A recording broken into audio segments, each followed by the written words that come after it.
Hello everyone, this is AK Enamul Haq from Bangladesh. And this month, in the month of February, our East-West is about Canada, US, Mexico, China issue, the trade war that we predicted, in fact, before the election, I believe.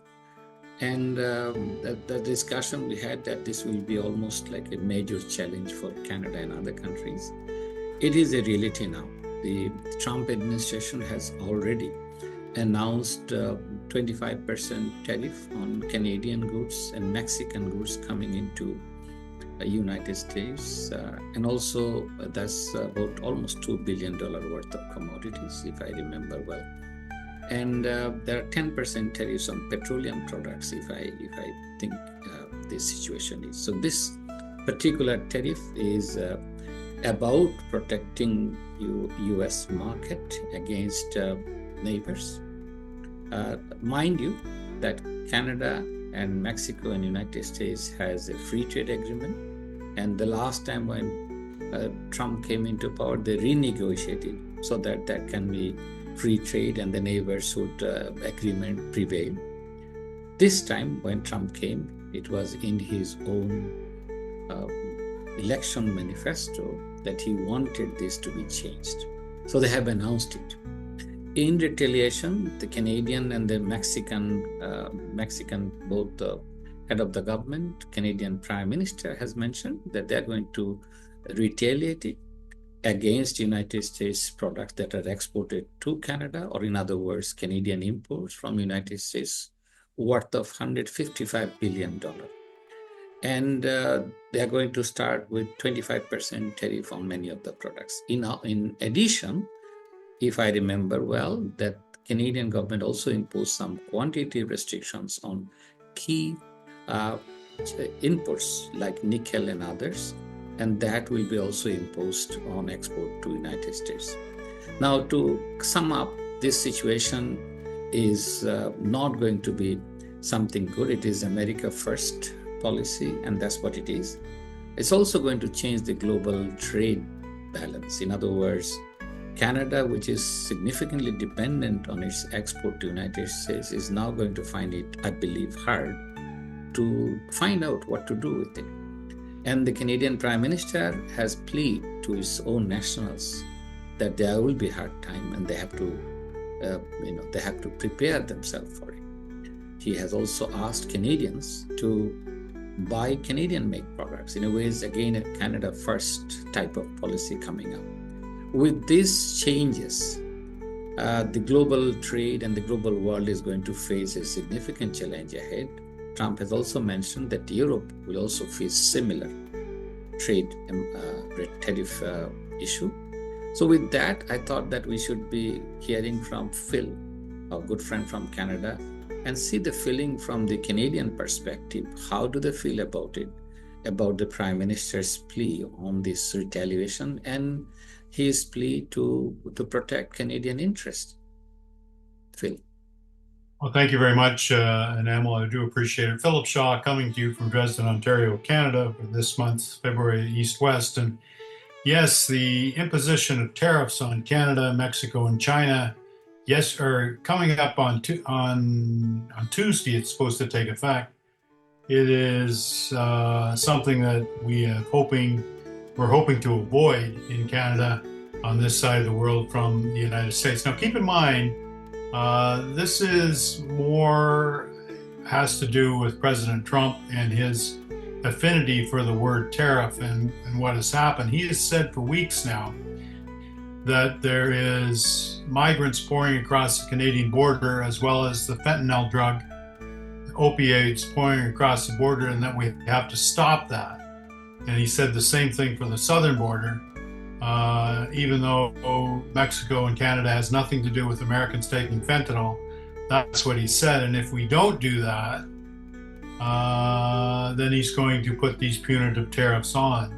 Keep in mind, both Mexico and Canada have a free trade arrangement with the United States called the USMCA in the United States. It's called CUSMA in Canada, which guarantees free trade based on a negotiation with President Trump over 5 years ago.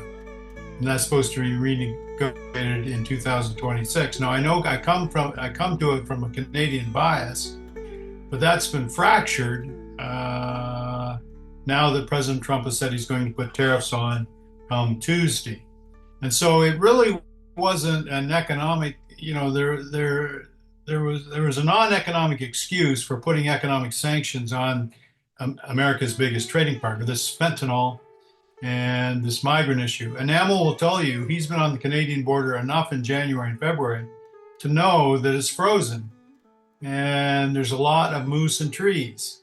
I think the amount of fentanyl that the Americans got coming across our border was a total of 19 kilograms last year, while it was close to 6,000 or 7,000 kilograms from what I understand in Mexico. So think about it from a global perspective, you all being global citizens, that the President of the United States put on this type of criteria in order to impose big sanctions on Canada, to a lesser extent China. So 25%, and it's on everything. Now, he did reduce it to 10% on energy, but that includes, I don't know if Dr. Hawk was familiar with that, that includes electricity. Yes. From Quebec and Ontario. And, which essentially keeps the lights on in the eastern United States. Without that, they wouldn't be able to power their economy at all. It's just we've had such integration over a period of time. And also, too, we should delve in the 10% tariff on China as well. I assume there'll be retaliatory efforts from China coming back. The last time around, it was a retaliatory tariff on American soybeans going into China and caused huge contraction in agricultural commodity markets here in North America. But markets are not opened until tomorrow, so we don't know what that's going to do. But so you can see from a Canadian perspective, this is such a fracture. When Enamel lived in Guelph, when he lived in Canada, we would go across and we'd see this basketball team play many times in Detroit, Michigan. Okay, it's my favorite basketball. We would go across, and at that time, I didn't even need identification to go across. I didn't even need a passport to go across. Still don't need a visa, but I need a passport now. That all changed after 9/11. Enamel had to have certain papers at that time. So keep in mind the psychological and cultural fracture there is as well with regard to this. Canada and the United States have been the closest of allies for at least 100 years. Yes. The United States doesn't have a friendlier ally than Canada. And not only that, families are across the border. My grandmother was American. My sister-in-law is an American, and my future son-in-law is an American. We travel across there all the time. So to accuse this country of having a porous border, especially compared to the Mexican and the southern border, didn't seem to make sense. But at the end of the day, here we are. And it's going to be difficult because, basically what tariffs are is they're a tax to the American consumer. So American importers would have to pay the tax, but essentially, obviously, from an economic standpoint, it'll be a case where they don't want to pay that, so there'll be a drop in demand for any Canadian goods coming into the United States. Similarly, for American goods going to Canada that are tariffed as well. So it's a complete fracture of the free trade arrangement we've had, but it's also a fracture of the cultural arrangement we've had in the North American continent for so many years. Keep in mind that the aluminum that's being tariffed now going into the United States is used in American military jet fighters in their fuselage. Keep in mind that we have joint defense arrangements in Canada and the United States for the defense of the North American continent. And, so this is a very, very big deal. And it's going to be very messy on this side of the world. Mexico, it's the number one importer of American corn into Mexico. I don't know if they'll retaliate on American corn going into Mexico, but they have a tremendous economic relationship, and suddenly they have 25% tariffs across the board. And Namel probably knows more about this than me with regard to the economic consequences of tariffs, but it raises prices domestically in the United States. So, there are issues here. There are big issues, not only for Canadians, but for Americans as well. from my standpoint, I know enough about economics to know that this is going to hurt. And it's going to decrease demand for Canadian products, and our economic growth rates will go down, and unemployment will rise, and it'll be just a tough period to get through. Now, having said that, Canada is a rich country comparatively, and so I think that we will be able to get through. But keep in mind, this is an economic measure, but why it was done, they're really, from a Canadian perspective, it's difficult to know why it was done. The official excuse was fentanyl going into the United States, as well Maybe, as migrants at our border. Go ahead. maybe this is something that is bugging everyone around the world, because the issue is not just a trade war. There is also a veiled threat to convert Canada into an U.S. State, and that might be helpful for the Canadian mindset, because they might say, look, we are ready to accept some of this difficulty, because it's more than trade, the way it has been presented, at least to the audience around the world. Well, it is. I think, though, that keep in mind that what you just said about the Americans thinking of us as a 51st state or being part of the United States. We could mention Greenland in that regard too, but mentioning that is not going to happen. That is just a flat out not going to happen. In our ancient history, like 200 years ago, we fought wars against the Americans, and I know that's long over, but they've tried that twice before, and that's just not going to happen. My reading is, yes, my reading is, I think if it is only a trade war, Canadians would have differently than, because the way it has been presented to make it a convert into a state, I think many Canadians would be ready to accept some of the hardship. Obviously, tariff is going to raise prices of certain products. It might fuel, if I understand, some of the patriotic feeling, and that might be a good reason for Canadians to stand up with all this. That might be the better reason than Mexican. In Mexican case, it's a pure trade war. Well, you're right about that. It'll likely pique Canadian patriotism, and as you know, a third of our country speaks French. Yes. And I don't think that that would be too welcome in the United States. It's hard for me to comment on Mexico, other than Mexico is a very important player in the North American economy, and their economy has grown over the last several years. They have relationships with China that have caused some controversy because China is built with China. How about Canada? No, there hasn't been similar things with Canada. Canada-Chinese relations have been poor, definitely poor over the last 5 to 10 years. We've had issues with Huawei. Yes. And we had a Huawei head that was under house arrest in Vancouver. And we've had other people taken in China that we got back. It's just been poor, really poor. And so anyway, it's very difficult for China, and it's going to get very difficult for us, I should say, in Canada. And it's going to get tough, and we're going to see products not on the shelf, and we're going to have probably some economic growth contraction. But tell me if I'm wrong, but sometimes I look at Russia, and we did many shows on Russia-Ukraine war. Maybe the Russian economy is contracting now, but after that war started, it actually expanded for a long time. Yes. And now maybe it's contracting now, I don't know. But the point of it is, I'm thinking, my gosh, if that happened to Russia, certainly with Canada, we might be able to withhold some of these forces that are against us. But also, too, keep in mind that there was a 10% tariff on China. Yes, and my assumption is that the Chinese will retaliate. Yes, I assume. I don't know. No, Chinese have already said that they will retaliate.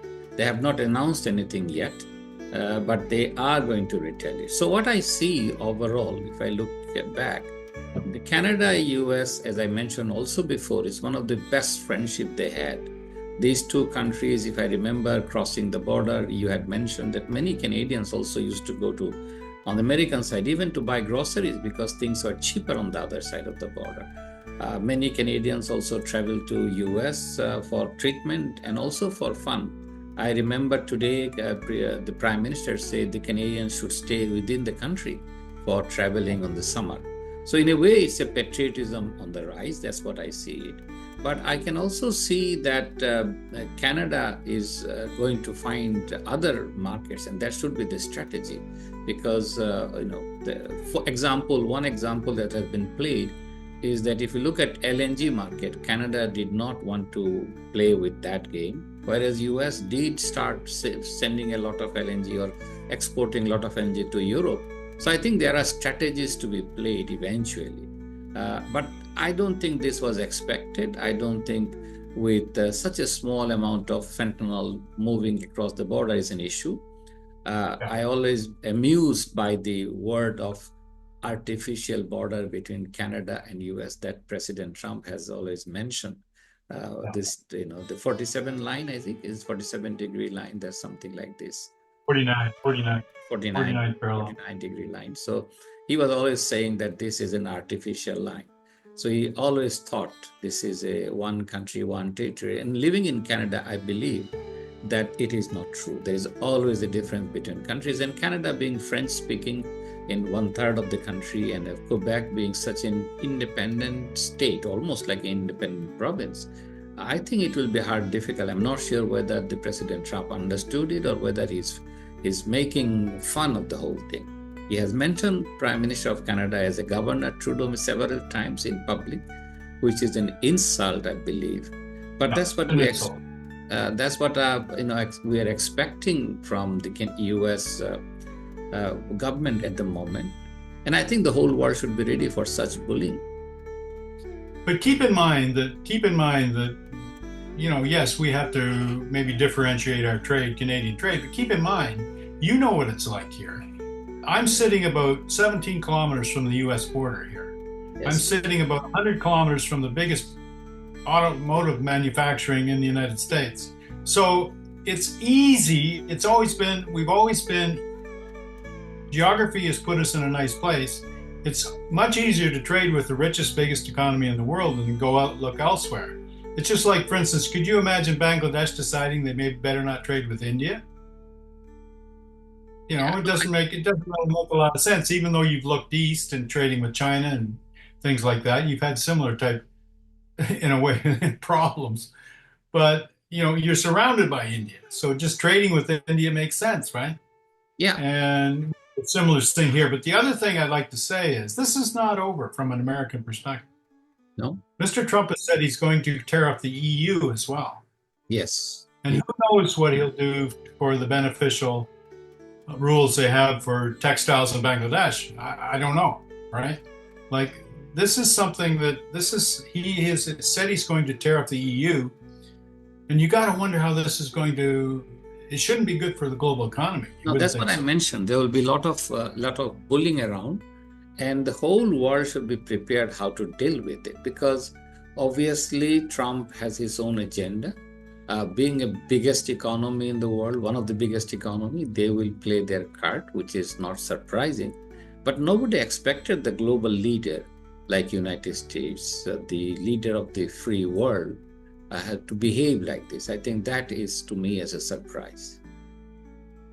So who can stand up? Is it China and Russia, or is it only China?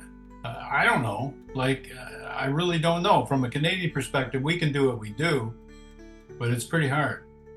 I agree. And with that, let us finish our East-West for this month. Thank you very much. Thank you. Thank you very much.